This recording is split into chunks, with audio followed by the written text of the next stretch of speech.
Is-sena li għaddiet il-Pulizija u l-Fondazzjoni għas-Servizzi ta' Ħarsien Soċjali rreġistraw 22 vittma ta' traffikar tal-bnedmin fost l-ola sa mill-2019.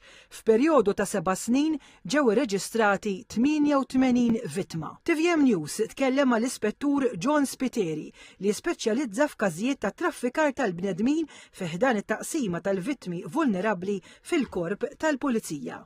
Li naraw u li ħafna l-iktar inċidenza ta' dan ir-reat huwa propju marbut mal-prostituzzjoni tfajliet li jkunu qed jinġibu għaw Malta biex jagħmlu xogħol u meta jaslu għaw Malta jiskopru li dak ix-xogħol li jkun imwiegħed lilhom jew ma jkunx jeżisti jew il-kundizzjonijiet ikunu differenti u dawn jispiċċaw f'sitwazzjoni fejn qegħdin f'pajjiż esteru m'għandhomx ħarfien ta' xi qed jiġri f'dal-pajjiż jew tal-ġeografija tal-pajjiż. U allura jispiċċaw kif qed qabel morsa jew f'sitwazzjoni li m'għandhomx kontroll kif joħorġu barra minn is-sitwazzjoni. Bejn l-2019 u l-2025, 26 persuna tresqu l-qorti akkużati bi traffikar tal-bnedmin. Skont l-Uffiċċju Nazzjonali tal-Istatistika tul dan il-perjodu, 15 instabu ħatja b'medja ta' 2 kundanni fis-sena.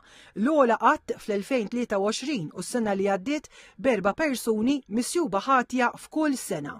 L-Ispettur Spiteri appella biex il-vittmi jersqu l-qudiem. Il-vittmi stess saqqas biss ikunu jafu li huma stess huma vittmi ta' traffikar uman. L-appell li nagħmlu hu li meta bniedem jara sitwazzjoni dak li jidher li mhux tajjeb jekk il-pubbliku għandu informazzjoni jista' jgħaddi lilna u mela hemmhekk imbagħad jiskatta mekkaniżmu ta' investigazzjoni u mbagħad nkunu nistgħu niskopru jekk dawn il-persuni humiex vittmi ta' traffikar. Il-biċċa l-kbira tal-vittmi kienu ċittadini ta' pajjiżi barra l-Unjoni Ewropea. Bejn l-2020 u l-2023 ġew irreġistrati wkoll vittmi minn stati membri oħra Ewropej.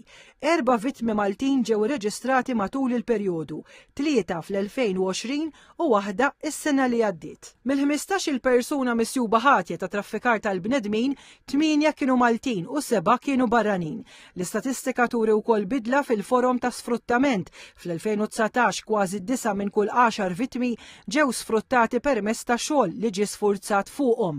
Fis-snin ta' wara żdied l-isfruttament sesswali tant li fl-2024 kien jammonta għal aktar minn 92% tal-każijiet.